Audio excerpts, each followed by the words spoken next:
Els explicàvem al començar aquest programa avui la denúncia, com poder conciliar vida laboral amb vida personal. Precisament per parlar d'aquest tema, aquesta tarda al plató tenim a tres convidats que han volgut i que a continuació explicaran la seva queixa, concretament l'Anna Mesquias. Bona tarda. Bona tarda, Miquel. També tenim a la Dominic Ramos. Bona tarda. Bona tarda, Dominic, perdona, he tingut un lapsus. Bona tarda, què tal? I també tenim a la Montse Pascual. Bona tarda a tots tres. Ells són membres, tots tres, del comitè CGT d'Eroski Capravo. Expliqueu-me, quina és la vostra denúncia? Bueno, nosaltres venim a parlar una miqueta de lo poc sensible que està en aquests moments la nostra empresa, sobretot en temes que tenen que veure amb conciliació familiar, entre, bueno, quan les mames demanen poder reduir les seves jornades per poder atendre els seus fills. Concretament, avui veníem a explicar el cas d'una noia, no direm el nom de la persona, però aquesta noia va denunciar pel fet que no podia, li havien denegat la reducció de jornada, el jutge va dir que la podia demanar dintre de la seva jornada laboral, torna a denunciar i l'empresa li torna a denegar, ni siquiera dins de la seva jornada laboral. Per tant, és molt difícil, no?, per desgràcia, el poc sensible que està l'empresa en aquests temes, el fet que la gent no pugui combinar, poder atendre els seus fills i aleshores també poder estar a la seva feina. Evidentment, el cas d'aquesta jove, d'aquesta senyora, no l'hem tingut aquesta tarda a plató, doncs, evidentment, perquè té por de denunciar-ho públicament i tal com estan les coses avui amb el treball, doncs, que pogués veure perillar realment el seu lloc de treball. Per exemple, aquest no és el primer cas que us passa, concretament a vosaltres. Quines altres experiències teniu? Tenemos cada semana en los juzgados que llevar historias de estas. Sí, però, per exemple, perdoneu que us talli, vull dir, amb el vostre cas, un supermercat, hi ha molta gent, hi ha molt personal, majoritàriament sempre són dones. Pràcticament el 80% de la plantilla a l'empresa són dones. Són dones i, evidentment, quan es va contractar una dona en un supermercat, doncs, sempre hi ha la sort, perquè no diem ni perill, sinó que és la gran sort de que es pugui quedar embarassada, de que demani la baixa, de que tingui que fer-se càrrec dels nens. Això, la vostra empresa, aquesta empresa que han anomenat ara a continuació, no ho està respectant.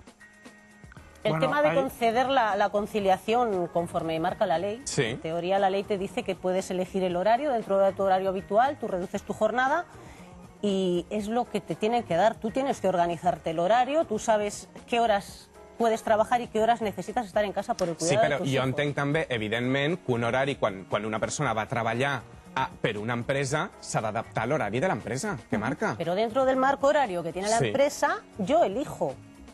Marca la ley. Yo elijo el horario en el que yo puedo trabajar y estamos muy acotadas las mamás porque los horarios de los colegios son muy limitados. Como muy pronto puedes dejar el niño a las 8 de la mañana y como muy tarde recogerlo a las 6 de la tarde. El horario comercial, por desgracia, pues tenemos de entrar a las 6:30 de la mañana y se cierran a las 10 de la noche.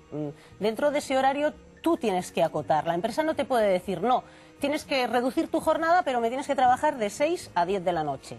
¿Qué hago con el niño de 6 a 10 de la noche? Si ni hay colegio, o me dejo el salario en un canguro, o és que no hi ha ni A veure, hay muchos casos. Però, per exemple, quins són els motius perquè l'empresa no deixa? A ver, hay que ir por partes. Vamos a ver. Primero contesteu, sisplau, a la pregunta. Quins són els motius que realment l'empresa no deixa fer el que ens estava explicant? Muy fácil. Tengo mucho empleado chica, mujer, y no puedo. 85% son mujeres y no lo puedo. Llegó un momento, lo fui dando, pero cuando la empresa era familiar. Hace 2 años la empresa fue comprada y a partir de ahí todo cambió. Todo ha cambiado. Nos estamos encontrando con casos en que las chicas el marido trabaja por las tardes, la empresa le ofrece horario de tarde. ¿Quién se queda con la criatura? Si ella trabaja por la tarde y el marido por la tarde, en muchos casos son casos de personas que son de fuera, que no tienen con quién contar con nadie. Se tienen que gastar un dineral para que esa criatura esté cuidada 8 horas. Y luego que no puede ser, la guardería media 5 o 6 de la tarde la cierran. Máximo, algunas hasta las 7, previo pago de un plus, por mantener ese bebé de 6 a 7. O sea, es un problema que la empresa también no lo quiere ver. La empresa tiene... Sandra Bosch, bona tarda. Hola, Miquel. Estem al cotxe, a punt de posar-nos el cinturó de seguretat i marxar cap a les afores de Tarragona, a la platja llarga, una platja de 5 quilòmetres de llargada i que és única, natural i verge en tot el litoral tarragoní. Fa 5 anys es van iniciar unes obres urbanístiques que va portar a que diversos col·lectius s'enfrontessin. Un d'ells és la plataforma Salvem la platja llarga, que denuncia que aquest projecte no es dugui a terme perquè malmetria el medi natural, medi ambient que la caracteritza. Aquest és un cas que pot arribar fins i tot a Brussel·les i que fins i tot pot arribar a tenir una sanció. Som-hi.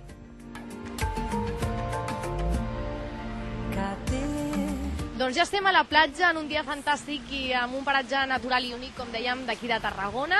El que es volia projectar és una obra, una passarel·la que anés de punta a punta. En principi havia de ser de formigó armat, després es va dir que seria de fusta i sembla ser que finalment serà de plàstic imitant a la fusta. També aquí darrere meu, allà on veieu els matorrals, allà a la punta, doncs es volia projectar 1.000 cases, però l'última notícia d'urbanisme és que no es faran, també es vol fer un hotelet, això sembla que es manté.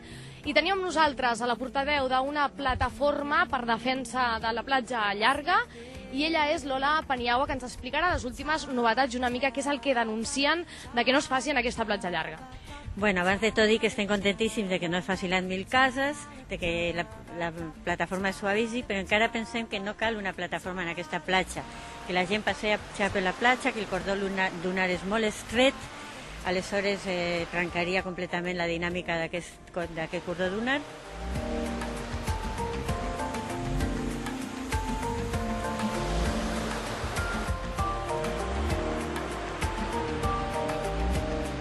Doncs ja estem a l'Ajuntament per conèixer quina és la posició del consistori davant d'aquest projecte de la platja llarga. Estem davant del despatx de la consellera de Medi Ambient, Carme Crespo, a veure si ens vol explicar com estan anant aquestes modificacions del projecte, que ahir mateix van tenir una reunió amb els afectats per la platja llarga. Som-hi.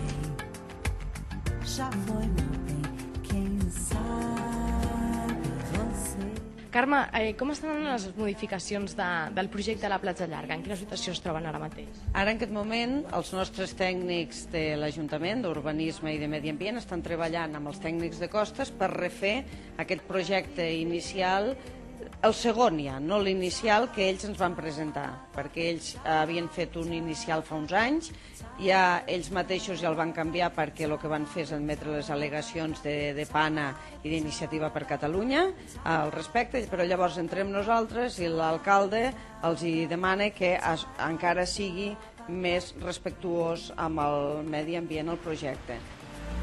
Alfonso, bona tarda. Hola, buenas tardes. ¿Qué tal? ¿Cómo estás? Pues bien. Quina és la teva denúncia, sisplau? Explique'ns. Bueno, la denuncia es que el Barcelona quiere remodelar el Camp Nou, sí. Entonces necesita dinero y la única manera de obtener dinero parece ser que es pues fastidiar a los vecinos de la siguiente manera, derribando el Ministadi, perdiendo patrimonio y haciendo pisos. Y entonces vender estos pisos para poder remodelar lo que le llaman el Plan Foster, que cuesta 250 milions d'euros, tengo entendido. Però, per exemple, o sigui, vostè està dient que els veïns estan perjudicats en aquesta remodelació, en aquesta requalificació de terrenys, entenem que faran pisos nous. De quina manera us empipen que construeixin més pisos? Bueno, primeramente porque la ley nos ampara, la ley dice que cuando un terreno deportivo deja de serlo, pues tiene que pasar automáticamente a ser zona de equipamiento o zona verde. Entonces, nosotros en las Corts ya estamos bastante perjudicados, no tenemos equipamientos de ninguna de las maneras, no quedan terrenos para hacer equipamientos. Entonces, el Barcelona es el dueño de los terrenos, ya lo sabemos, pero el Barcelona se tiene que tener unas normas que marca la ley, y la ley dice que tienen que pasar a hacer zona de equipamientos o zona deportiva o zona verde. Esto es lo que dice la ley, y los señores de la Junta del Barcelona pues tienen que atenerse a estas leyes. Lo que pasa es que el señor Hereu está casado con el poder, y el poder en este caso es el